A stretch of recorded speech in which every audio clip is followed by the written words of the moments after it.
Our gathering song for the month of December is We Rise. Please rise in body or in spirit.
Good morning, and welcome to the Unitarian Universalist Society. We're grateful to gather for a time of inspiration, reflection, and connection. Whether you join us today with joy in your heart, weighted with burdens, or searching for meaningful connections, we are glad that you are here. I'm Reverend Diana Smith. My pronouns are she and her. I'm a somewhat tall white woman with short, curly, white and brown hair, wearing a black suit and a very colorful stole, standing in UUS's pulpit in the front of our sanctuary. This room and the adjoining Religious Education Commons are filling with people of all ages. And through the window walls of our sanctuary, we connect with the natural world around us, where it is a brilliant, sunny, but very, very cold December day where the mountains of snow are growing higher and higher. As we gather, we give thanks for this land and all who have cared for it over the centuries, particularly the Kickapoo, the Iowa, the Sauk, the Meskwaki, and the Oceti-Sakowin nations. As people of many ages, genders, races, sexual orientations, classes, abilities, and health statuses, we know how important it is to come together and work together to create a radically welcoming spiritual community. As Unitarian Universalists, our faith expresses our core value of love through how we agree to be together and to support one another. We're guided by the shared principles, sources, and values of our living religious tradition. And this morning, as we celebrate Hanukkah, we'll celebrate and explore the values of pluralism and transformation. If doing something with your hands helps you, we invite you to visit the Soul Work table outside the sanctuary doors to pick up an exploratory guide or coloring sheet related to today's service or something else to work with. And if you're newer to our congregation, we invite you to learn more about us after the service by speaking with a greeter, or if you're online, by filling out the visitor form in the YouTube show notes, which will help us connect with you. Now, our call to worship comes from Amanda Udis Kessler, who writes, Jewish folks light Hanukkah candles in wonder, joy, and gratitude, each candle a miracle. When the Holy Temple was rededicated at the time of the Maccabean liberation battle, only 1 day's worth of oil remained, yet it burned for 8 days, so we light candles in remembrance. We rededicate ourselves to the miracle of light in a season of darkness, to the miracle of trust in a time of anxiety, to the miracle of hope in a time of despair, to the miracle of faith in a time of cynicism. We rededicate ourselves to the miracle of wholeness in a time of fracture, the miracle of courage in a time of fear, the miracle of resistance in a time of oppression, the miracle of peace in a time of violence. And in a time of hatred, we rededicate ourselves to the miracle of love.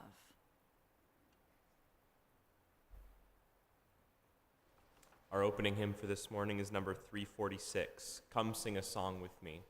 Please rise in body or in spirit.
Good morning.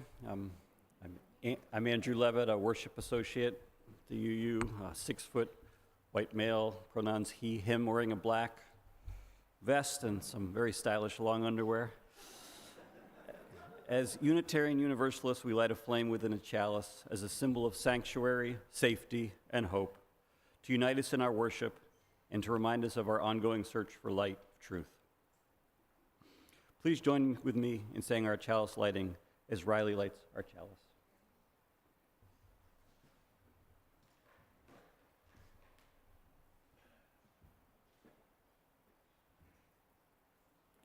Life is a gift for which we are grateful.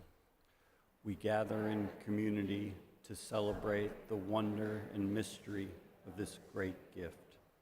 So let us now kindle the flame of our liberal religious heritage and renew our covenant of mutual love and care. Love is our doctrine, the quest for truth is our sacrament, and service is our prayer. To dwell together in peace, to seek knowledge and freedom, and to serve those in need. This we promise, this we covenant with life and one another. This is the third Sunday of the Christian season of Advent, a time of practicing expectation of the type of miracle that ruptures what we think is possible. Advent celebrates the light as the days darken in the northern hemisphere, 4:36 sunset yesterday, and shares a ritual lineage of Jewish celebrations and miraculous light of Hanukkah and pagan celebrations of the coming winter solstice. For some, the waiting we practice this month is for the birth of Jesus. For some, it is the waiting for the light of Hanukkah. For some, it is waiting for the longest night and the rebirth of the sun. And for some, it is the practice of waiting for the needed unknown. December becomes a holy month of waiting, a pause of anticipation and wonder. The Sundays of Advent traditionally carry different messages. The first one carried the message of hope. The second one, the message of peace. Today, the message is about joy. One way we can find joy in our world is by noticing and celebrating our pluralism. That is, how we are different, how we are diverse in culture, experience, and theology, and yet how we are together and celebrate those differences.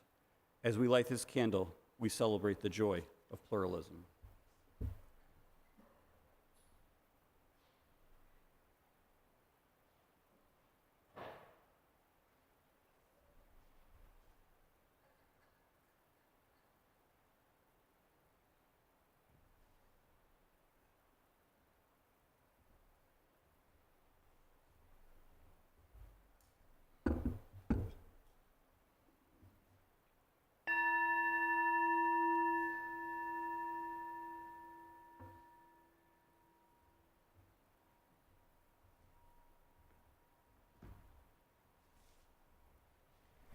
Good morning.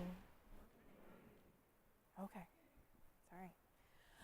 My name is Nick Kaplan. My pronouns are they, them, and I am the grateful director of Lifespan Religious Education here at UUS. I'm going to be sharing a picture book with you all today. The pictures will be up on the screens, or if anyone wants a closer look, because some of them have a glare. If you'd like to come closer, we would love to have you.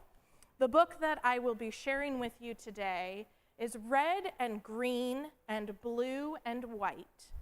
It was written by Lee Wind and illustrated by Paul O. Zielinski. All right. Gesundheit. Red and green and blue and white. On a block dressed up in red and green, one house shone blue and white. It's a little harder to see in your pictures. It's very clear in the book. One house is blue and white. Isaac helped his family decorate their big window for Hanukkah. Across the street, his best friend, Teresa, helped her family trim their Christmas tree. Because there are actually a couple of different ways to spell Hanukkah, and that's one way.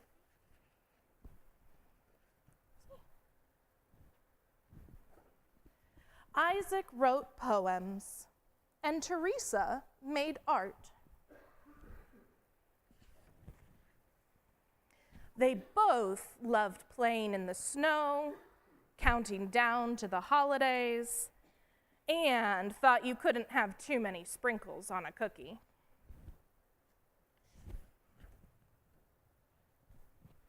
When it got dark, Teresa flipped the switch and her house glowed red and green. Across the street, Isaac lit his family's decorative menorah, and his house glowed blue and white.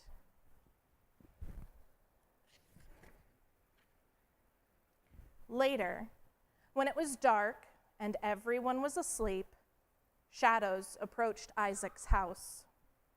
Smash! The window shattered. A stone, shards of glass falling, and Isaac, wide awake, watched their menorah flicker out. The adults talked and talked. "You'll sleep in our room for now," his dad told Isaac and his sister. Isaac's mom asked, "Should we light the menorah again?" If they didn't, Isaac knew it would be like hiding that they were Jewish. That didn't feel right. The next night, Isaac lit the menorah, and through the new window, his house glowed. Across the street, Teresa watched the menorah come on and let out a breath she hadn't known she was holding. She took out paper and markers and drew. When she was done, Teresa added 2 words and put the drawing up in the window. Through the paper, the light shone blue and white. You see what her paper says? For Isaac. Isaac saw the drawing and ran outside. Blue and white menorah light from 2 homes tonight.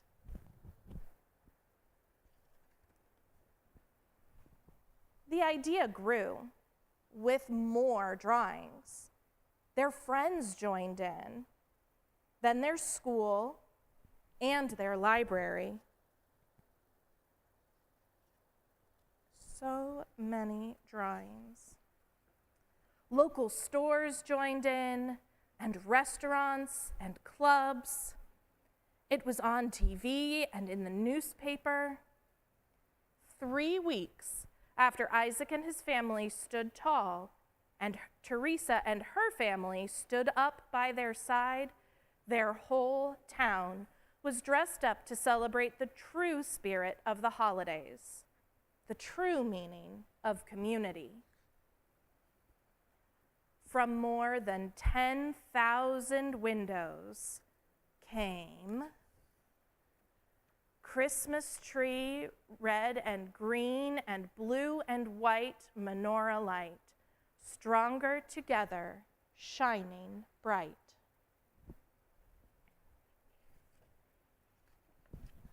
Now, it won't be up on the screen, but I want to share the author's note with you all. The author's note is when the person who wrote the book wants to add a little bit more that wasn't a part of the story. This book was inspired by the real events of December 1993 in Billings, Montana. Teresa and Isaac are real people too, though I've fictionalized their interactions and some details of how things unfolded.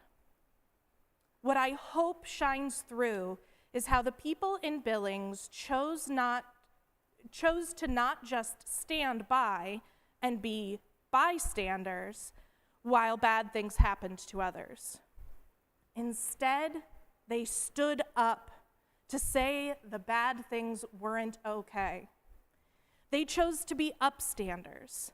And when the whole community stood up together for friendship and respecting differences and love, the stone throwers backed down. And in Billings, Montana, love won. So that is our story from today. Now, we've reached the part in our service where children, youth, and teachers come forward to light a lantern from our chalice to take with them to our classes as we explore our faith together.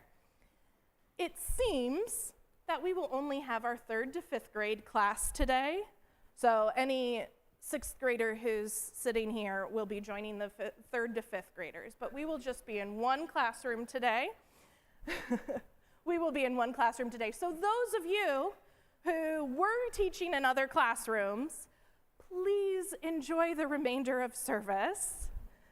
And children, youth, and those teachers going to 3rd to 5th grade, please come forward as Alex lights our lantern from our chalice.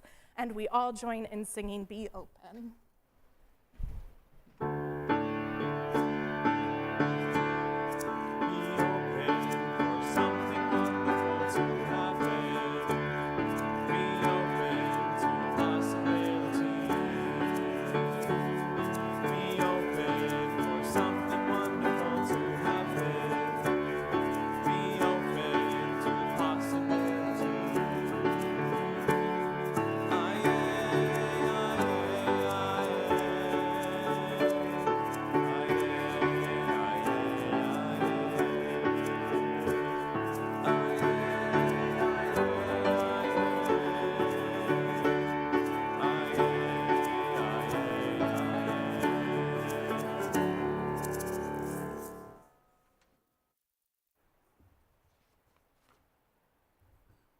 Good morning. I am Madison Colquette. I am your ministerial intern for this congregational year. I am a blonde white woman, and today I'm wearing a pink sweater. Nurturing gratitude and how we understand and express interdependence is part of how we live into our Unitarian Universalist faith. As we enter into our time of meditation, contemplation, and prayer, we acknowledge the joys and sorrows of our congregation. We do this by dropping stones into a bowl of water, symbolically immersing our personal joys and sorrows into the flow of all life's joys and sorrows. The water surrounds and holds the stone just as we are surrounded and held by the love and support of this congregation. If you are participating in our service elsewhere, you may wish to meditatively hold a stone, wash your hands, or meditate on an object near you. And now, if you are in the sanctuary and feel called to do so, please come forward, take a stone from the basket, and place your stone in the water as we sing together.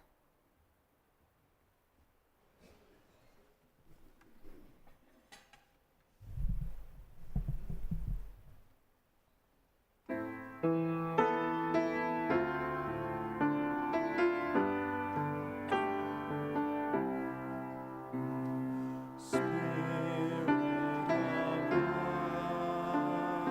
come unto me, sing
I invite you into a time of meditation, contemplation, and prayer.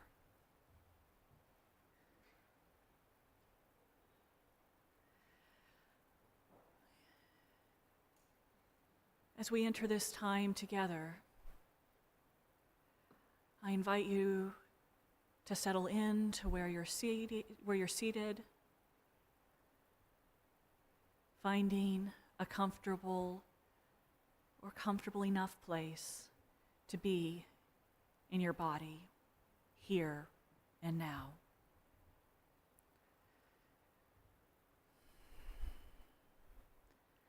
On this brilliant, cold morning, I invite you to sink into the beauty of winter. Whether it is an image of geese flying overhead, or huddled together in the water of the Iowa River, snow on branches with glinting sunlight, or images remembered from yesterday of snowflakes drifting down. May you settle into the peace of wild things.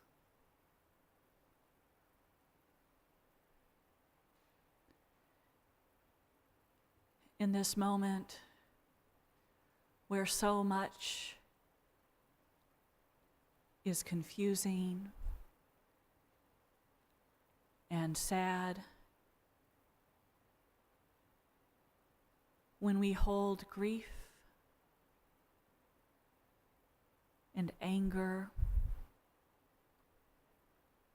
confusion, and distress in complex ways in our bodies and in our hearts. May we settle into the peace of wild things, where we let that all go.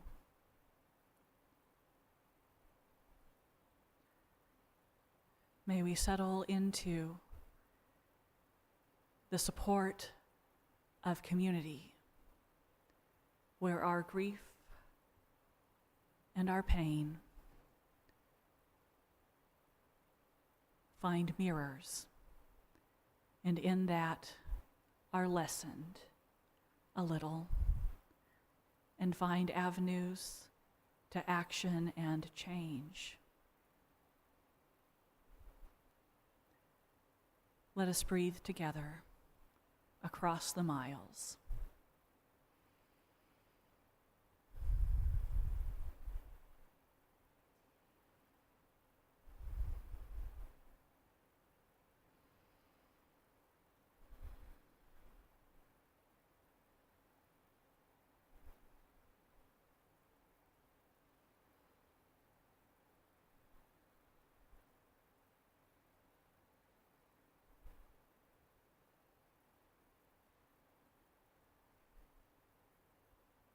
Amen.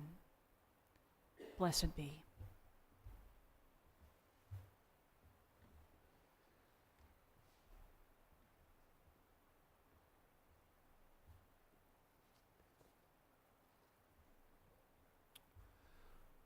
A reading by Elizabeth Strong.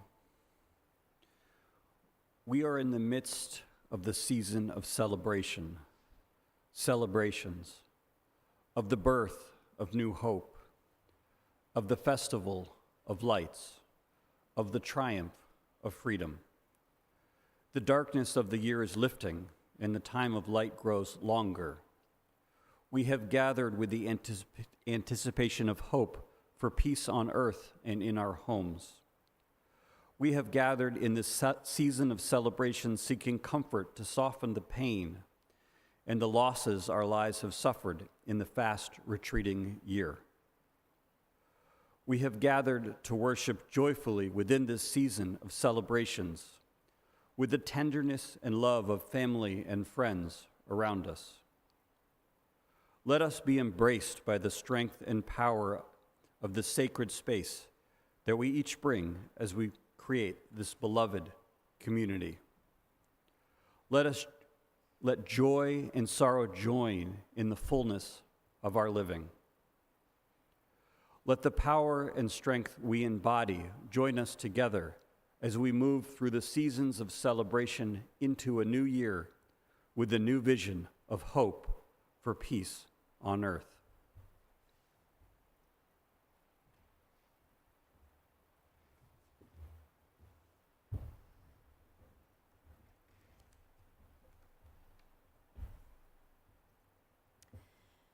This evening, Hanukkah begins at sundown and lasts until sundown on Monday, December 22nd. The Jewish Festival of Lights is an 8-day holiday that commemorates the victory of the Maccabees over the Syrian Greek army and the rededication of the Second Temple in Jerusalem over 2,000 years ago. So the story begins in the 2nd century BCE when a group of Jews, led by Judah Maccabee, rebelled against the oppressive rule of the Seleucid Empire, which sought to eradicate Jewish spirituality by outlawing its practices, its sacred practices, and desecrating the temple. After a hard-fought victory, the Maccabees defeated the much larger Syrian Greek army and reclaimed the temple. As these Jews went to rededicate the temple, they found only a small amount of purified oil to light the menorah, enough purified oil for one night only. Miraculously, that oil burned for 8 nights. This act of faith became the foundation of Hanukkah's central ritual, lighting the Hanukkah, which is a 9-branched menorah, adding 1 candle each night until all are lit. And so Hanukkah is celebrated as the festival of lights, a festival of miracles, a festival of hope made visible flame by flame.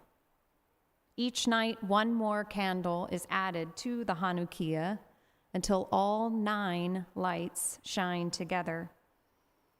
And these flames burn in testament to the victory of the Maccabees over empire. I am not Jewish, and I don't have a cultural or religious relationship with celebrating Hanukkah. I do honor Judaism as one of our wisdom traditions, and I approach this story today with humility and curiosity and gratitude.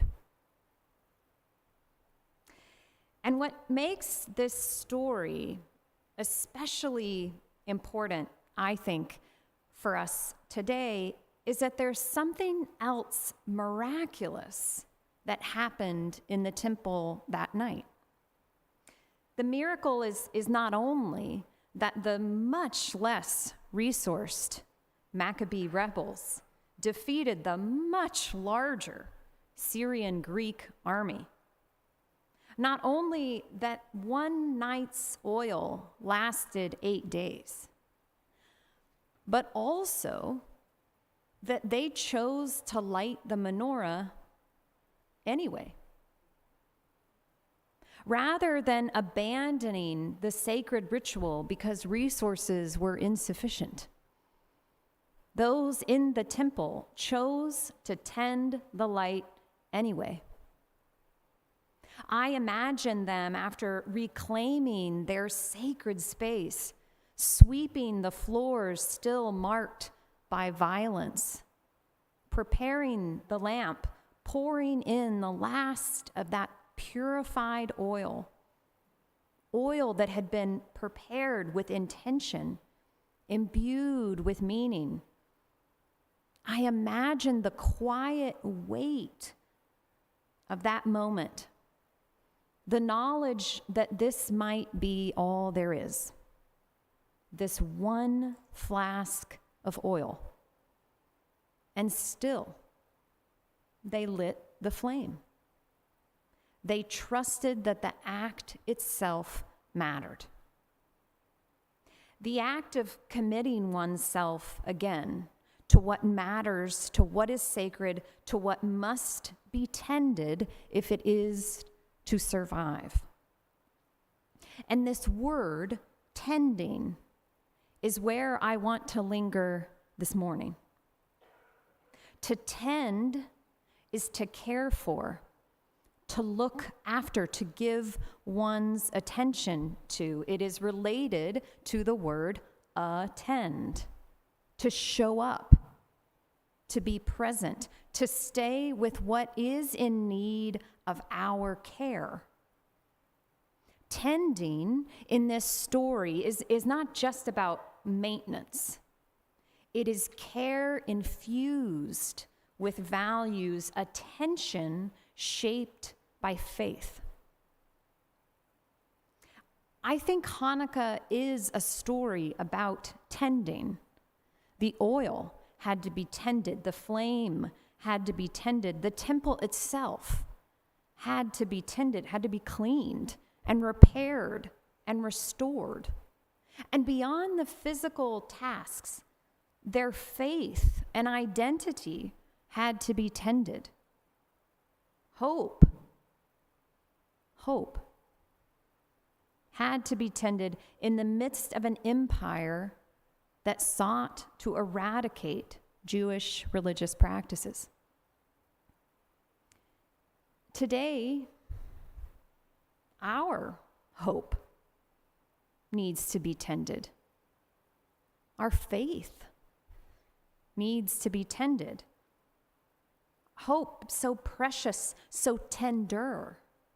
It sometimes feels like we only have enough for one day more. We don't have enough for 8 days. It can feel so thin, so easily spent that we want to conserve it rather than use it. We tell ourselves we will wait until we have more certainty, until we have enough to guarantee success. So how often do we find ourselves standing in that same place, holding what feels like one night's worth of oil, looking towards a future that asks for 8? But Hanukkah teaches something different. It teaches that tending is an act of hope. Lighting the candle is not the reward for hope fulfilled, but the practice that keeps hope alive. What needs tending in our lives right now? What needs tending in your life right now?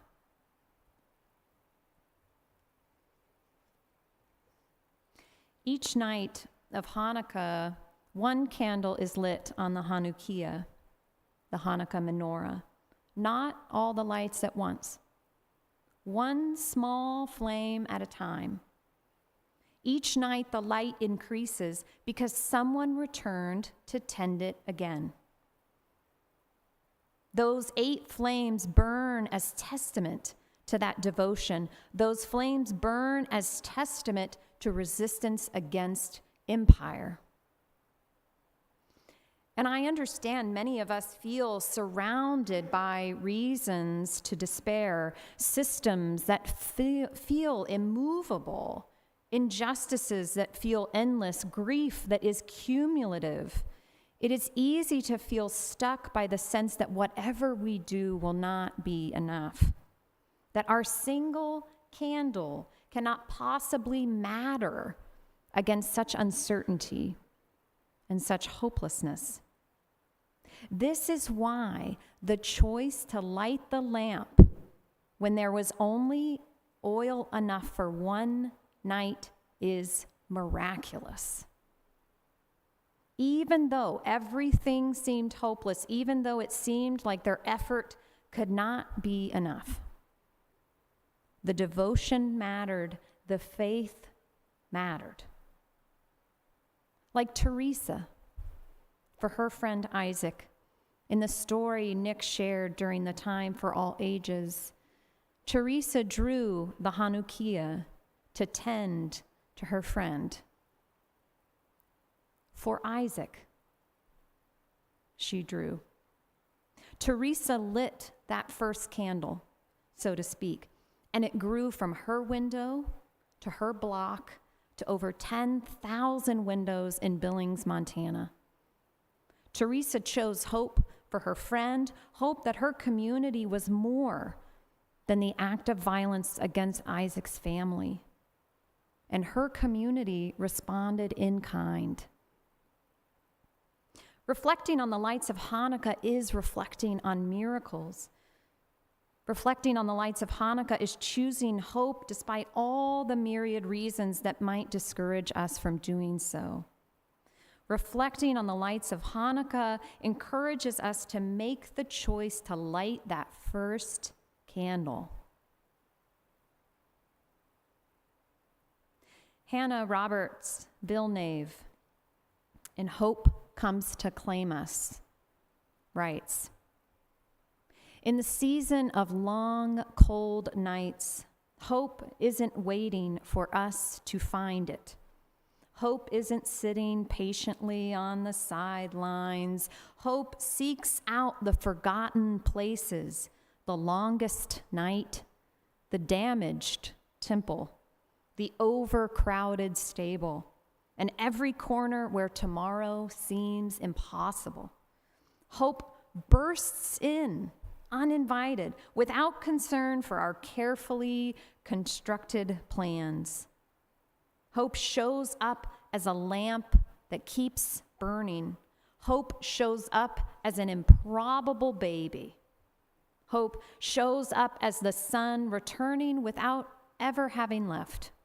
Hope shows up as tomorrow and then tomorrow and then tomorrow until, against all odds, we feel the future breaking on the horizon. When we are weary from battle, when empire seems inevitable, and when darkness is growing all around us, hope comes to claim us, and we have the chance to say yes.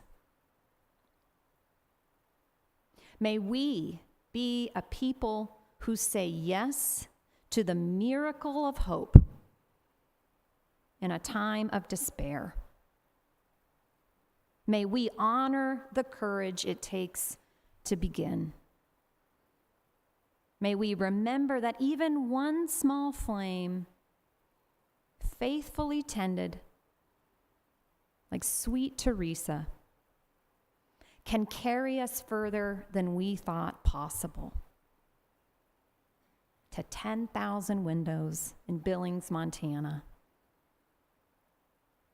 May it be so.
Our congregation is made up of many people and of many communities, and we gather in many ways to learn, sing, laugh, share meals, try new things, and help repair our world. And together we create a community that nurtures us as we seek to live love more fully and fiercely into this world. This morning, Rochelle Honey Arsmont is here to share more about our community partner for the month of December, Community Crisis Services and Foodbank.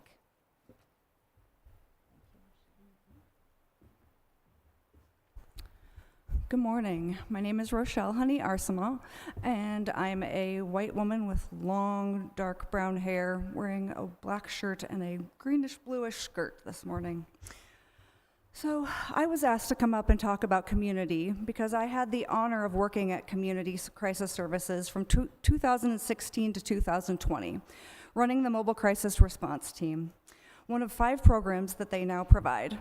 My work there provided me with the knowledge, skills, and confidence to pursue my lifelong dream of becoming a clinical therapist. Community Crisis Services has helped improve the lives of thousands and thousands of people, and I consider myself one of those people.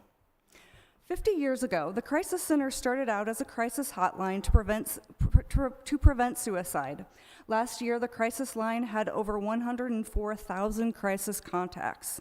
Yet, funding has been cut to one of their critical programs, their line serving LGBTQIA+ youth. The agency had to let go a large number of staff due to those cuts at a time when call volume has been increasing significantly. Community will continue to seek out ways to serve those in need, but that job is made so much harder when cuts such as these occur. Since its beginning, Community Crisis Services has attempted to meet the ever-changing needs of our community, adding services such as the food pantry, which had over 46,000 visits last fiscal year. The financial support program assisted 94 families in paying for their rental deposits, and 646 families avoided having their utilities shut off. In a time when food costs are increasing, the food pantry and financial support programs are lifelines for many in our community. The Mobile Crisis Response Team had over 1,680 dispatches last year.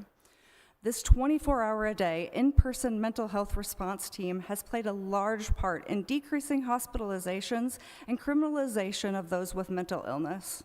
My time with the program not only deeply impacted the direction of my career, it also helped me overcome my intense fear of public speaking, without which I would not be up here talking to you. So, Mobile Crisis Services bring compassionate mental health services to people who are suffering, offering non-judgmental care and holding space for people in their darkest times. I often told the counselors on the Mobile Crisis team that sometimes all we can do is hold space for people, but holding that space does provide hope. It provides that space to let them know that we recognize their humanity and we recognize their dignity as well. In my time working at Community, I had the privilege of working beside such wonderful human beings. I learned so much from the staff, the volunteers, and the clients that we served. I also learned a great deal about the cracks in our systems of care in our country and our state, learning how to advocate for the needs of our community and how to look for ways to make things better. The most recent addition to the programs at Community Crisis Services is their Healing Prairie Farm. This program is a collaboration between Community Crisis Services and United Action for Youth, another of my favorite organizations in our community.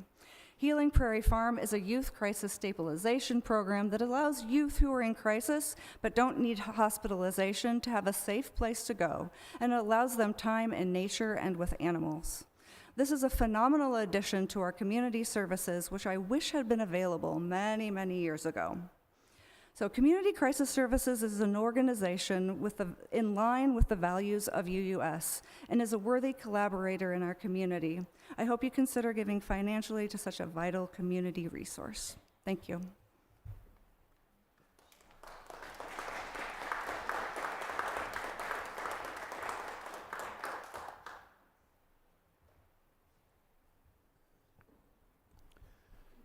How we give and what we do with our lives is a reflection of our values. In response to the abundance we are blessed with, every week this congregation donates generously to organizations in the community whose work aligns with our values and principles. As Rochelle stated, our community partners agency this month is Community Unity. Community Crisis Services, and Foodbank is a volunteer-driven organization. In the sanctuary, all cash collected goes directly to our community partner agency and the Unity Common Fund. If you are writing a check, please use the memo line to designate the purpose for our community partner, your pledge, or as a gift to support the operating expenses. You can follow the instructions on the screen to give online or via text. Your offerings are a sign of our commitment to this congregation, which is completely supported by the generosity of all who join us. As we give and receive the offering, may we be transformed by our giving, and may the world be transformed by our gifts.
May what has been shared today help us more fully affirm our inner connection and live into love and justice.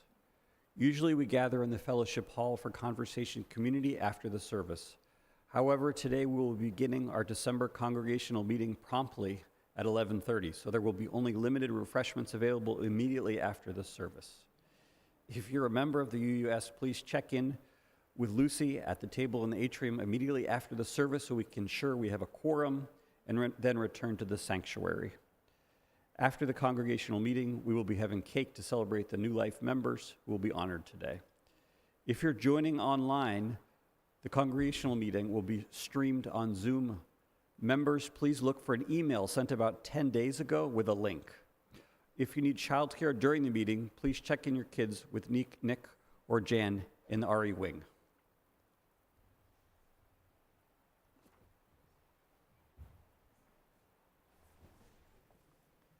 Our closing hymn for this morning is number 118, This Little Light of Mine. Please rise in body or in spirit.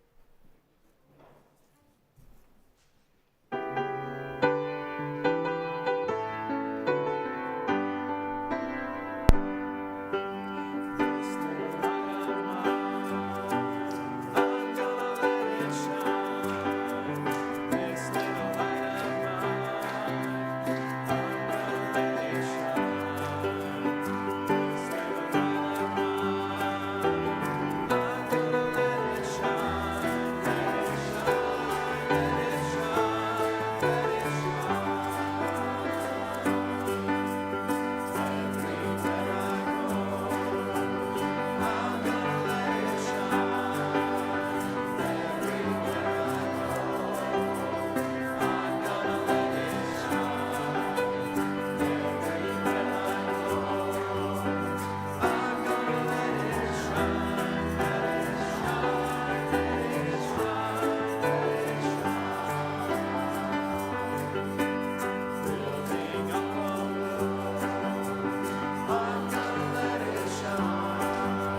Please join me in the words for extinguishing the chalice.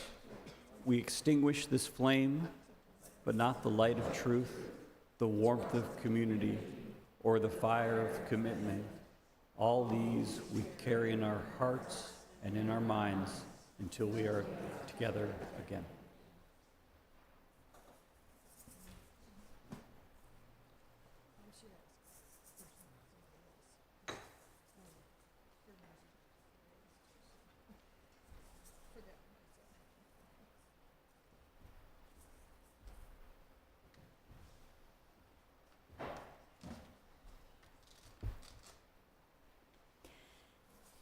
May we be a people who say yes to the miracle of hope in a time of despair, and may we honor the courage it takes to begin. May we remember that even one small flame, faithfully tended, can carry us further than we thought possible. And may it be so.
We're not practicing today. We have the congregational meeting, so no rehearsal.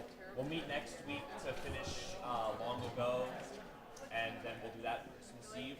Tomorrow night, caroling at Oakville, 6:30. The address is in one of the previous emails. We'll send it.